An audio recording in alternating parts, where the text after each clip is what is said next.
Yo, welcome to Game Changing Kennels Network. Um, Make sure y'all subscribe to the Game Changing Kennels YouTube. Make sure y'all follow and like us on Facebook. And y'all stay tapped in. This is the very first episode of Donte Dog Stories, sponsored by 300cruises.com.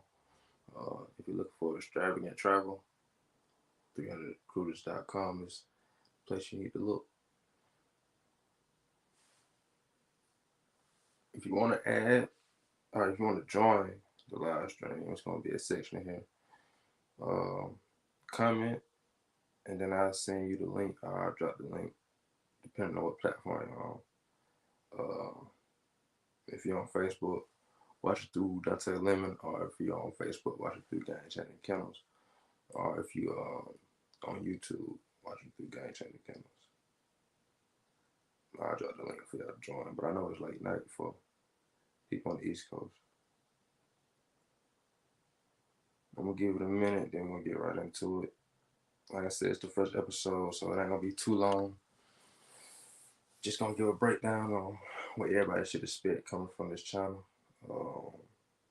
expectations, and just, of course, a little bit of background about myself.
All right, so we're live on all accounts.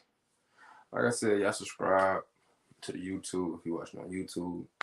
If you're on Facebook, share this live. Make sure people tapping in and what's going on.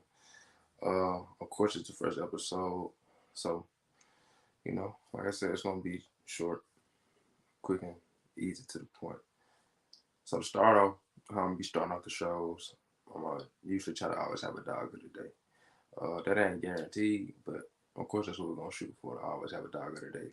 Started the show, of course, to inform people on different type of breeds other than what they may have already known about. So for today, of course, I want to go with the American Bully because if you already been tapped in the Game Changer, we deal with the American Bullies over there, and that's gonna be the dog of the day for today. So just a little bit of background as far as the American Bully for most people that don't know. A very, very durable breed, um, made mainly for families. Of course, when you get into the American Bully, they got different classes as well, just like other breeds like poodles or anything like that. Because you got the toy poodle, you got the standard poodle. So you got different options you can go with the bullies as well. My particular favorite is the XL. Okay, we see a like on Facebook. That's all right. Y'all make sure y'all sharing this too. But yeah, I usually like go with the XL. Me personally, I like a bigger dog. Other bullies, they're usually smaller in size. When you're talking about like pockets, medium size, more like standards. So, um, but just speaking on the XL bullies, they're a very durable breed. In particular, They're really good with families. Of course, we know they got that bad stereotype around them just because of the origins that come from the American Bully, or was used to create the American Bullies. Um, we know that it's a bad stereotype around American Pit Bull Terriers. So, therefore, American Bullies take a lot of slack because a lot of people not knowing what's really going on, knowing the knowledge of the difference between the actual breeds and things like that. So, um, they get hit with a lot of discrimination to their breed for that reason. Um, so I've always been a bully advocate myself personally. That's why, again, this is going to be the first dog of the day on my show because it's only right that I continue to advocate for the breed, um, for what it is and not what people think it is. So that's the main thing. Um, as far as like where to find American bullies, there's plenty of American bully breeders out here. Um, the best way to distinguish like which one is for you, just reach out to these people. If these people are unwilling to talk to you, then I probably want to be buying a dog from. You want to talk to somebody that's going to be transparent. You want to talk to somebody that's knowledgeable about the breed. You want to talk to somebody that make you feel comfortable. You don't want to feel rushed into doing anything. You want to make sure that you know everything's in place before you get a dog too. Because a lot of times I've seen a lot of customers kind of blame the breeder for their mishaps and things like that. So you also want to do your part of doing your research and actually learning and doing the due diligence and wanting to learn about the breed because um, American Bullies are not easy dogs to just have around if you don't necessarily know how to have a dog in your home or in your person. Um, I would definitely say an amateur could deal with an American Bully, like if it's their first dog. But of course, somebody with experience is gonna do a lot better with that dog than somebody that just got that dog. So, um, the reason I say that though is because they're very eager to learn. They're very intelligent. They catch on quickly. So it could be somebody that really don't know their way around dogs yet, but I've seen American Bullies, you know, take the people well and learn quickly to the point where it's not hard to get them on the same page that you want them on. So that's the main thing. But in particular, if you're looking for an American Bully of our type of quality we have here at Gang Channel Kennels, just reach out to me.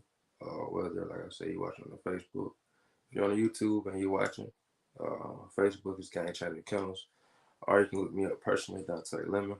You can add me on there as well. We also have Instagram, Gang Channel Kennels on Instagram.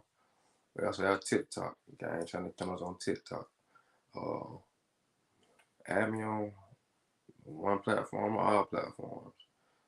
It's pretty much how you can keep an eye and stay in contact with me and my person as far as where future breeders are going to be going down and what puppies are available, of course, and training opportunities. A lot of people see the page and think it's only puppies and breeding, but we also have training opportunities. Me, myself, I train, and I also have another guy who I use who's my head trainer with Pit Stop Canine Services. So if you're in the Georgia area, first and foremost, um, that's where I do my training. If you're in the Georgia area, reach out to me. And if you got a dog that's in need of training, we try to put something together. Um, as far as the age, I typically like to do it within that 12-week, 3 month to 8 month range with any breed, really, because that's usually the age that, a dog is literally catching on and soaking things up like a sponge. So that's the age I usually try to walk with. Um, but yeah, add me on, like I said, one of the platforms, all the platforms, just to keep an eye on what Gang Chat has going on. We just dropped some new merch for pre-order. So if you're looking for a hoodie, a long sleeve t-shirt, or a beanie, um, we got some pretty dope stuff out there that I think people are like. Um, if you go to the Gang Channel Kennels page, that'll be the first thing you actually see is the merch. And this is season 2 for the merch. What I have on now is part of season 1, and what we dropped in season 1, which was last year or a year and a half ago. Um, and of course, this year's just a different design. So if you're into rocking merch, dope stuff, reach out to me for that as well. But as far as back to the dog of the day, yeah, the American Bully. Like I said, it's an incredible breed, very intelligent. I think they stereotype incorrectly, uh, which does a disservice to the breed. But I think with the new wave of where the bully game is going, a lot of things are going to change. That I think there's a lot more knowledgeable people in the game. I think there's a lot more people wanting to learn the game, actually doing the research and taking the time to do the things correctly. Other than that, I think eventually more folks will to be able to push a quality breed.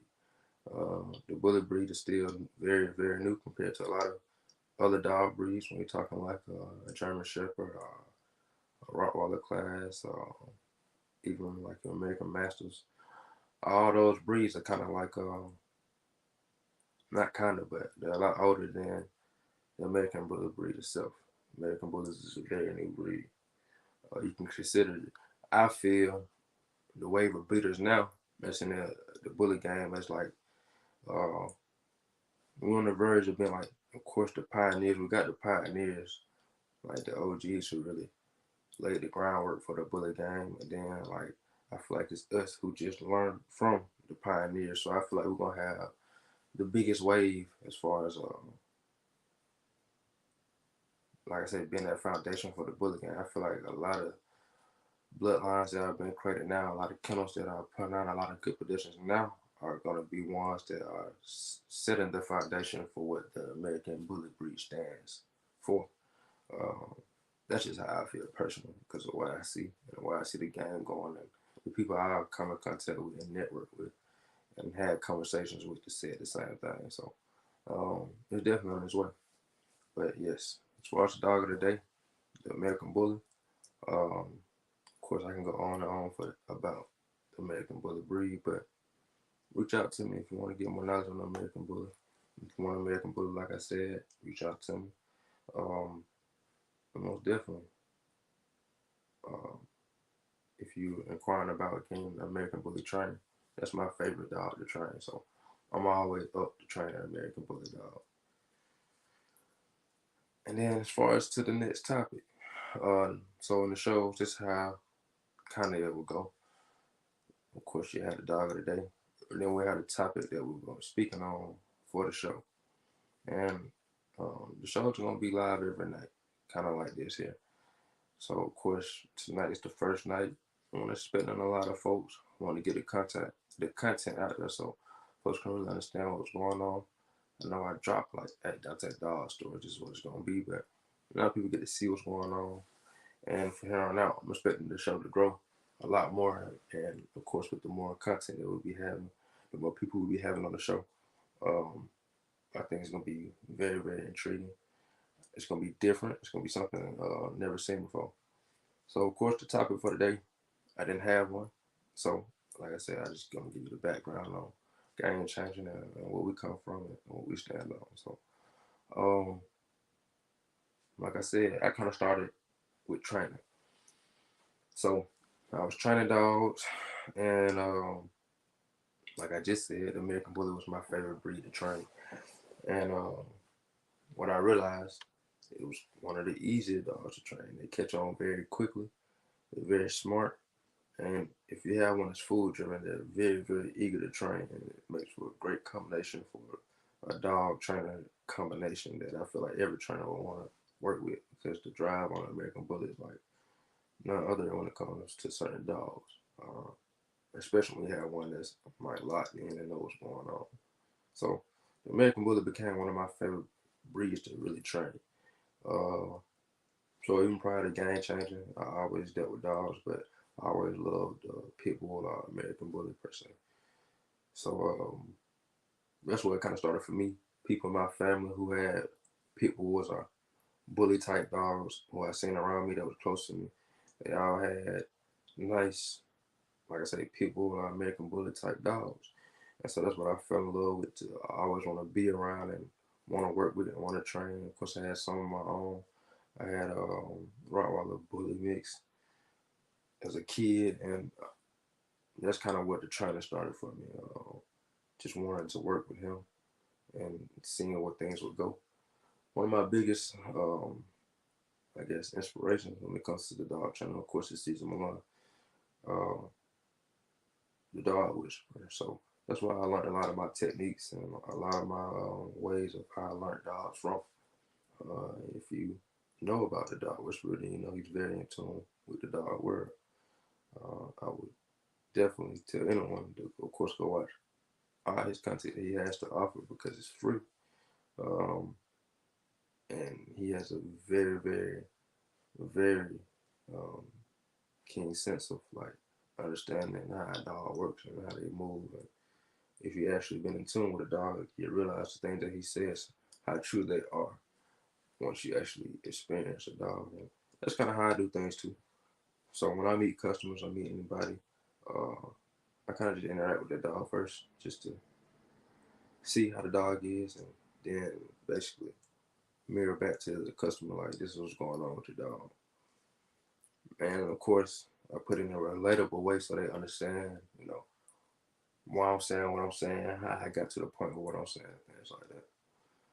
So that's kind of how I started with me training my own dogs, and then eventually thinking like, if I got dogs that I'm training and I want to display the train, I want to be an advocate for the breed. I want to be able to create, be able to work with and train the best and the smartest dogs. So what I realized was when training dogs, certain dogs, the temperament would differ between, well, at the time I didn't know, but bloodlines. So in particular, American Bully, uh, with the temperament and the bloodlines, there's certain bloodlines that I felt like was giving me certain drive, and certain bloodlines that I felt weren't giving me the certain drive when it came to the training, but it's the same breed of dog. And so what I originally wanted to do was create a dog that, with no matter what blood was in it, would just continue to have the same drive through and through because it's American Bully. And that's when I kind of start doing my research on what makes up an American Bully. And then really find out like the classes and why the American Bully game is in the stage that it's in basically. Um, I did it all by myself. Like like I ain't well, no, I did it all by myself. I didn't have nobody to like reach out to, or nobody that was above me to really say like, hey, this how you supposed to do it. This the correct way to come in the game. This is what you're supposed to know. So early on, I made a lot of mistakes just understanding the game because I didn't have that, and I was watching other folks and thinking like they were doing it correctly and going based on what I did know and trying to implement it on something that is totally incorrect. So um, then I luckily found something like this.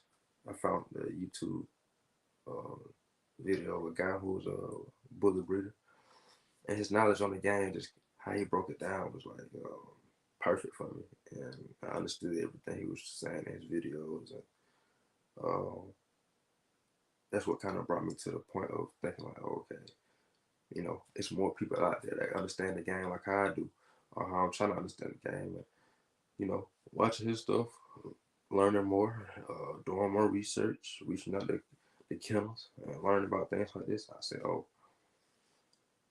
I might as well start trying to create my own perfect dog, because what I what I came to realize was a lot of people kind of was in that motion of trying to create their own perfect dog, and that's what you see a lot of bully breeders trying to do. Like they'll take all these good bullies that already been created and try to create their own um, perfect bullet dog. It's like it's already been so many variations of that dog that why do you think you got the best version of that dog? Like it's a lot to it, um, but I actually named the training game changing kennels before I started breeding. And it wasn't until, like I said, I wanted to have multiple dogs to have on display as far as the training and showing how they can do temperament wise that I started breeding the dogs and how I got into the breeding aspect. So I didn't necessarily start off as a breeder. Um, but I did my research and things like that to learn how to become a breeder, what makes a good breeder, which is, of course, better in having a better breeding every single time you breed to create a better product or a better pup to, of course, improve the bloodline. You don't ever want to breed anything that's not going to improve the bloodline. That's the main thing. Yeah, excuse me. I got some notifications on folks on the job.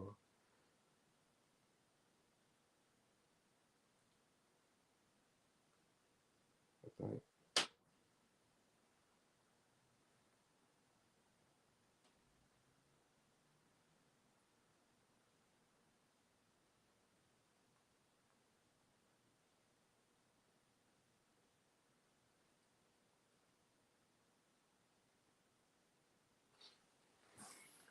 So, yeah, I started off with the training. I was gang training killers before I even started breeding. And then when I became a breeder, like anything else I really do, I just wanted to be the best at doing that as well. I felt like I was the best trainer um, at that time for what I did and the results that I was able to produce. So I want to do the same thing on the breeding side. So that's what I went after next. Um, and that's what I'm doing now. I'm like a part breeder, part trainer, depending on what I have going on at the camp. Uh, One thing I won't do, if I do have puppies or have a breeding going on, I won't train their dogs during that time because the dedication is to that litter at that point. Because it takes a lot of time and a lot of dedication to really upkeep a litter and whelp a litter correctly. And even now, I don't have a lot of time to even do it the way I want to do it. So a lot of times, customers might hit me up and say, "Hey, can I get a dog trained? I might have a litter going on," and I just won't do it because so many things can go wrong in the mix of that. Like I said earlier, I do have a head trainer, head game trainer who I always use for any one of my pups. Y'all check out Pit Stop Canine Services. Um, he uses some of the same techniques that I use, but the main thing is he gets the results of the people or what the people want. So that's the main thing. A lot of times when it comes to the training, you're taking your dog to like PetSmart, um, all these corporate training sites and things like that. Of course, telling you what they can do with your dog and one training and stuff like that. You pay thousands of dollars, and you don't get the result that you want. Your dog get home and the dog completely doesn't remember or doesn't listen to you the same way that he was listening to the training when you see him on video or whatever. That's not what you want. So if you want the results, if you want to get it done correctly, I mean, taking to somebody that can show you, like, hey, this is how I do things, and these are the results that I have got. Work with any breeder at any age. That's the main thing. Um, Work with a good trainer. They shouldn't have any difficulties working with any type of dog or any type of any age dog, like any breed or anything like that. That's a red flag for sure. So I always keep that in mind. But yeah, so I kind of bought my first dog back in 2014 that I was training. That's the first dog I actually spent money on. That's a dog in the logo. That's Levi. Still got him currently, 8 years old. Still look good and everything like that. He kind of started the vision for me as far as where I was going to go in the dog game and what I wanted to do. Again, at this time, I didn't have enough knowledge on what was really going on. I was only 17. Uh, and just learning from what I seen other people doing. So that was the main thing. Really not knowing if everything was true, but just saying like, oh, I'm gonna rock out with it. This is what I'm gonna do, either way, and I'll figure out the rest as I continue to go. So did that. Bought another dog probably like 3 years later, Karma. Um, Trained her as well. Of course, stuck to the training thing, and then that's kind of when the gang training kennel's name came about. When I got Karma because I felt myself, of course, being a killer at that point. Started training Levi and Karma. Eventually bred them, created some dope puppies. What I really realized was the quality in the dogs and the breeds that I was breeding really wasn't the quality that I was expecting to breed prior to coming out of the training aspect. So that was one thing that I kind of had to double down on. I was like, oh nah, I want to be able to breed quality dogs, so I got to switch it up and go into a different direction from where I'm going because it was like, nah, this is just not it. These not kind of dogs that I wanted. I seen was the dogs that I wanted to create. Now, for the people that I'm selling them to, they love them, and I'm not saying that I haven't created no lovely dogs. I have, especially the people that I sold them to that they love them. And I love them too for what they are. But on the aspect of just the breeding aspect, like I know like I can create a better dog, But as a breeder, you should want to create a better dog. You should not settle for just creating an okay dog. You should always want to create a better dog. And that's one thing that I didn't understand as a 17 and 18-year old or a 20-year-old even breeder. Like, you always want to create a better dog. It's just better for your program and better for your reputation. Um, Anytime you breeding, like, non-quality dogs, that's what folks gonna see your program is. They see you selling dogs for the cheap. That's what they gonna see your program as a cheap program. So I'm not saying that it has to start off like that, but you have to work yourself up the rank. But just always keep in mind to improve the quality. And sometimes you got, and what I always see is when I talk to younger breeders or older breeders too, uh, that just be getting into the game. Because one thing about the bullet game, you can be any age as far as from 15 to 85 and breed dogs because it's just one of those sports. You know what I'm saying? So you got a long time. You can hop in at any time. So you'll see people that be hopping in at 25, hopping in at 35, hopping in at 40. You never know.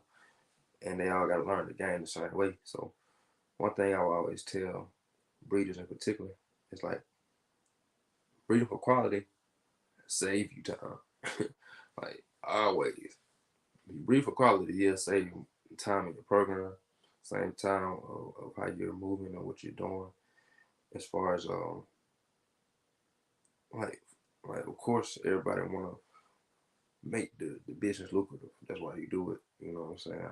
There's nobody out here that's gonna breed a dog, put all the expenses into the dog and not want it to be lucrative, unless I mean they just up through the roof. And of course, it's probably is people that's up the roof. And I still think they still be breeding too though, because it's about more of the footprint you leave too when you're a dog gang. You know what I'm saying? You want to have your production and some. If somebody have a nice dog, you want that dog to have some of your blood in that pedigree as a breeder. You want your dogs to represent what the community see as a extravagant dog or a lovely dog. So to save on that time, just breed quality all the way out the gate. You know what I'm saying? And that's one thing like I said, I wish I would have picked up on a lot earlier because trying to just get to the notion of I'm breeding and this is how I'm doing it. I bred two dogs that I know wasn't the best quality, but at the time was the best quality to me. But had I done more research and not been such in a rush to just start breeding, I would have realized that these weren't the quality of the dogs that I need to be breeding at the time, anyways. I kind of lost a lot of time because I had to keep breeding that because that's the only thing I had at the time, and now it's taking up my time, of course, my expenses, and people start asking for this. You know what I'm saying? People want this breeding like that. Now that they asking for it, I gotta repeat it. So like And then you're seeing like, okay, the number going up, but it's not going up by much. The margin, profit is going up, but it's not going up by much. Because the quality is still the same. So one thing I would say, I definitely would have wished I came in and just went straight quality. So if that means I gotta take a year or two to save up 10 racks to $5, that's what I should have did. You know what I'm saying? Instead of taking $2 that costs less than 500 total, breeding them and trying to work my way up to 10,000 with them $2. You see what I'm saying? Like it would have never, it would have never made it to that point like how I thought it would. Because in my head, I'm like, it's gonna work. Okay, I'll make 3,000 this litter. I save it. Boom, breed it again. 3,000 this litter. Boom, do it again. But in actuality, if I make 3,000, but you're spending at least 1,500 on vet fees and food and everything else. And then, of course, you spend the same time that you're spending. If you had just a more quality dogs, the same thing. Um, the weapon process, the breeding process, all that, it's the same thing. But it's just a more quality dog, so you're able to market those pups at a different price based off what they consist of and who's, of course, in your market and who you know, who you can talk to. So that's a big thing about it. But yeah. So that's kind of how I kind of changed my idea of just turning off and went cold turkey on what I was breeding, switched it up, still with on the training, and just went for a more quality dog breed. I even was dealing with Rottweilers, just because when you compare the bloodlines of an American Bully and a German Rottweiler, on the Rottweiler side, they're just more consistent because they've been bred more consistently over the years, opposed to the American Bully being a new breed, like I was saying earlier, and having to still, make its way. So that's the main thing about it. Other breeds just they've been around the earth for a lot longer. They've been bred more consistently a lot longer, and they haven't run into the same things as far as the breed of like how the American Bully is ran into. The American Bully is the most popular dog breed in the world currently, and is possibly the most stereotyped dog in the world currently. So you got like it's like you got folks on the right who pro got plenty of pros on why you should get American Bully. Me personally, myself, I'm on the right. I got plenty of pros why you should get American Bully. Then you got folks on the left, folks I know personally, in my family. It's like, nah, don't get no bully. It's not it. It's not the move. This is why. You know what I'm saying? Like, you got that, right? So, with those two things, and then would have been the most popular breed, and then would have been pushed by the most popular culture. Like, there's no mistake on why it's at the state that it's in. You got a lot of fans who don't really know the knowledge of the breed, who get in and start breeding ASAP. Then you got a lot of OGs who not giving the game out to the younger guys or to the younger breeders and girls too, to really expand their programs because they don't want to see nobody take off past them because of the footwork they put in, and they know that the process that they got to go through anyways, they might not be able to stay down for it anyway. So want to sit down and get on the game just for them to be at the game a year later. And I understand that too. And I understand it too, but to really advance the breed from where it's at now, that has to happen. You know what I'm saying? Like it's going to have to be uh, come together on the knowledge of what's going on, and that's why again I'm putting out the podcast because I feel like I got connections to a lot of different areas.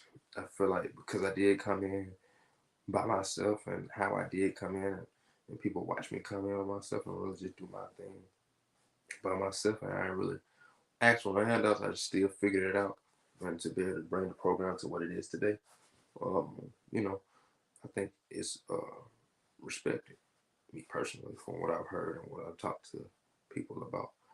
So I understand, you know, how the OGs feel about certain things and why they don't want to influence a fan who's not going to be in be in it and be around, or who is going to go for that money grab and then take that money and invest it and not even be dealing with dollars anymore. And not to say that the folks can't do that, because you know you do whatever you want to do, but it's just the passion behind it because of the time that it requires. That's the main thing. You know, like when you really get in the trenches and you really doing it for real, like you know, I thought I was doing it for real when I had like $3 and $4, $5, even $6. I thought I was doing it for real. When I had like 20 on the yard at one time and having to maintain them, and you know, to my litters and everything, like it become a whole different scenario on what it really is called to be a breeder. Like you really doing it, you know what I'm saying? So I respect anybody that's willing to step in that field and start breeding. I respect anybody that's willing to, you know, tell the naysayers like this how I'm gonna do it, this how I'm gonna make my way because I done experienced it. So one thing about me that I love though, I love that I started when I did start. I wish I would have started a lot younger. You know, I was 20 when I started. So the fact that I did start when I was 20, in the course of 5 years, I done seen where it went from, like I said, just training a dog to now I got people buying merch, pups, watching content, telling other folks about it, um, and having something that I can actually pass down that's going to be tangible to my kids. So that's the main thing too that I really appreciate about the decision that I did make to just step out and just say like, nah, this is what I'm gonna do. So as far as the game changer, you can hear from the passion of what I'm talking about. You know, somebody that come with this for me. Like I say, you can't just be a person that come around and think we're gonna talk dogs and it's not gonna get deep because it will. And that's why I really don't open up about dogs to a lot of people because they probably won't understand. So yeah, switch my vision up, went a whole different route. I had Rottweilers, um, and of course stuck with the bullies. Showed of course how the temperaments between the dogs really didn't differentiate as long as the trainer was good. Um, and then I got to the next point, of course, content building with the dogs that I had, breeding the dogs that I had, and you know, just using the platform for what it is, like how I'm doing now. Like I said, I'm trying to bridge the older generation and the younger generation. I feel like I fall right in the middle. I feel like a lot of young breeders know me, a lot of older breeders know me, and I feel like what I'm gonna do for the game anyways is very needed. So we haven't hit the masses yet, but of course when it hits the masses, I feel like it's gonna spread tenfold because I feel like it's what the game been looking for. I feel as if the dog game really been missing this. Um, we got a lot of characters in the dog game, but I don't feel like we got nobody that's consistent that I'm finna be. I don't feel like we're gonna have somebody that's gonna bring the content that I'm finna be able to bring to people because I actually reached out and talked to these certain kennels. Like it's a lot of people out here who ain't put their hands on some of these dogs that they love to see. You know what I'm saying? So I'm gonna be able to bridge the gap in that as well. But yeah. So that's what the direction that game changer is going in. Of course, I want to be able to show y'all a couple of dogs we got here at Game Changer. Right here, this is Bruce Wayne. Um, beautiful, beautiful dog. Beautiful dog. Right here at Game Changer. He just turned over a year not too long ago, a couple months ago. It's what you would call a true stud. Beautiful dog. Chocolate dry. He's also ticking. And this is when I talk about the quality in the dogs. You know what I'm saying? You can tell this is a very high quality dog. Just not in the way that just not in the way that he looks, but just um, his bone structure. Of course, his color out the gate. But I mean that doesn't, of course, confirm a dog's quality. But I'm saying um, just the look that it brings. It's a different type of quality. But yeah, very very beautiful dog right now. Bruce Wayne. He's up for stud. So if you're looking for a male and you ready to stud out the female that you got, you're gonna create some beautiful chocolate tribes. Tap in with Bruce Wayne. This boy's ready to go. He doesn't have any litters on the ground now, but he got some plan of breeding, so yeah, something very very soon. Matter of fact, he got we're gonna bring him with Laura, and I'm gonna bring Laura up next. I'm gonna show y'all a puppy picture of Laura. Actually, that's Laura. So that's what we breeding Bruce Wayne with, and y'all can tell, like I said, with the quality changing with my vision, how the dogs change. So that's Laura. I'll be bringing her with Bruce Wayne most likely coming up. Her very next heat, which is scheduled to be March. But if you know about dogs, sometimes those cycles come a lot quicker. So we're gonna plan for March, but if any time sooner, of course that's what we're gonna do. So Laura and Bruce Wayne is the schedule and plan breeding for now. And then right here, that's Levi. When he was a lot younger, it's probably when he was about 2 years old, so about 6 years ago. He still look good. I have to get some current pictures on so I can see him. Here you go again. About 2 years old there too. So you can see quality of dog has always been key for me that I've been looking for. But even with Levi, he still wasn't the quality that I was trying to reach, even though he still looked like a great dog. You know what I'm saying? Very, very smart dog with great temperament. It just wasn't the quality of dog that I was expecting still. Another stud dog we had here, Rolex. He just dropped a litter with Laura and Griselda. And he truly did his thing. He brought a lot of characteristics to the post that I was trying to draw out of the litters, and the reason I bred him to both females, and what was able to be created was exactly, like I say, what was intended. And this is actually one of the females he was bred to, Griselda. And in this picture, of course, she looks kind of thin, but that's honestly just a picture. She's a lot wider than she, of course, looked, but the main thing, besides the size, is the correctness. You can look at her frame right there and you can tell, like, oh yeah, it's definitely on point as far as her straight feet, cat-like feet. Good top line, and just a beautiful dog all around too.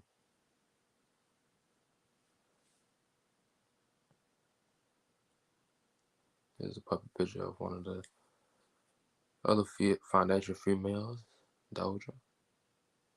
She produced some very very huge pups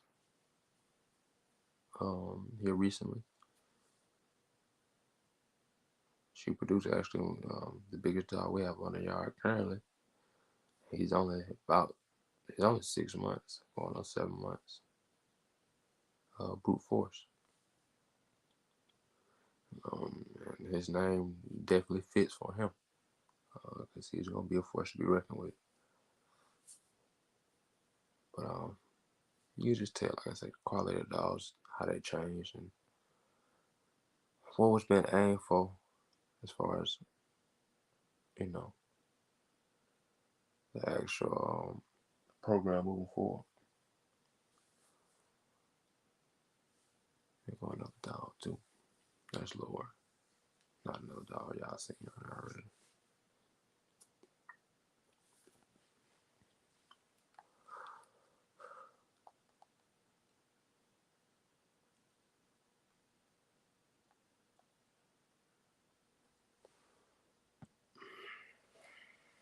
So yeah, you also see some of those same pictures on some of the platforms that I mentioned earlier, the Facebook, um, the Instagram, and the TikTok. You see all those pictures and more of the puppies and, like I say, some of the breeds that we already produce. See some of the breeds that we're looking to produce, and that's pretty much it. Like I said, this show's gonna be pretty short. Uh, this show's gonna be pretty short because it's kind of like the introductory on what's going on to get everybody acclimated to like what the show's gonna be. It is late, like I said.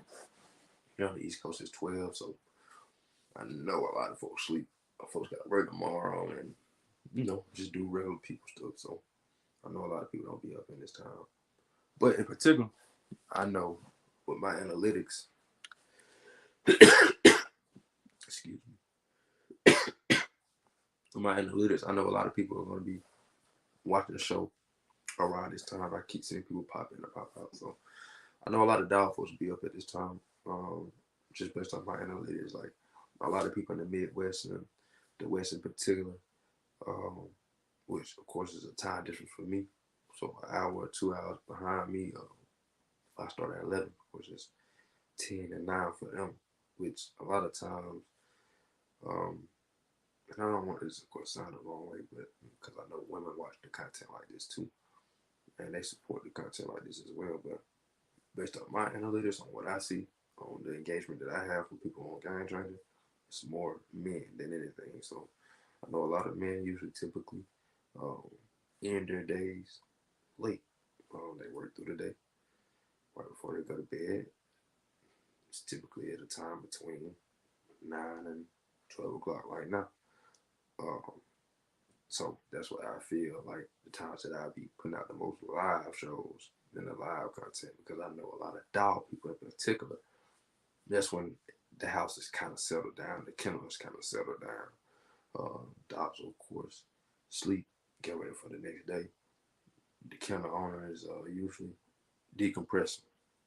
So I put my content on my live content up at times like this. That way, for those kennel guys out there who just got done working with the dogs, just came in, boom. Now you got some content to watch. Now you got a way to tap in, and like I said, this is for me to bridge the gaps of the generations. That's what Donte Dog Stories is gonna do. It essentially, like it's gonna bridge the gap. You got people from the early '90s and 2000s how they want to do it, and now we got 2015 and above on how we doing it. And how that gap got to be bridged because that's the only way we can actually get to the bottom of things on the bully aspect. But like I said, you'll see a lot of dog content in particular too. So of course you'll see a lot of bully because that's what I do. That's what I deal with. That's the most popular breed out there. And because of the stigma behind the bullies and me being an advocate, I want to always be able to have a chance to change that because them as dogs, they can't speak on that themselves. So that's one thing I always continue to do. Um, but yeah, of course, again, the show is sponsored by 300cruises.com. If you're looking for extravagant travel, check out 300cruises.com. So this was the first show. Nothing too crazy. A lot of talking, a lot of me just jumping from here to here because that's how the dog game go. I always try to cover as much knowledge as possible. Not a lot of people on this live today, but at this moment. But I know it's gonna be watched once I chop up these clips and what I'm saying, put the content out there, and folks start really catching on what's going on, and the consistency behind what's about to happen. Like I said, you'll see a live show every night. So whether it's for 5 minutes or 45 minutes, you'll see me in front of the camera talking about something dog related. This is kind of the flow of how the show will go. in the future. Of course, I'll probably have people on, and tomorrow's going to be an actual topic and the breakdown of the topic and what's going on, and why is this and that. And it won't be a lot of me just jumping from here to here, you know what I'm saying? So be expecting it tomorrow. Make sure again you sub to the YouTube, Game Changer Accounts, like on Facebook, and on Facebook we got any questions. Of course, share the content that you see, whether it's the pictures, the training videos, the YouTube, whatever you like about Game Changer, share it. If you like the merch, share the merch, buy the merch. You know what I'm saying? But just know, like I said, I've been Game Changer Kennels for the last 5 years, and even before then, I always been tapped in with the dog. So I'm just saying, Donte Dog Story is here to stay.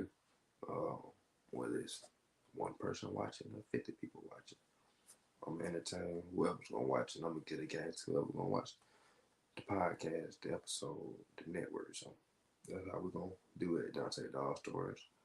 I appreciate the folks that popped in, and you know, to the view at your boy.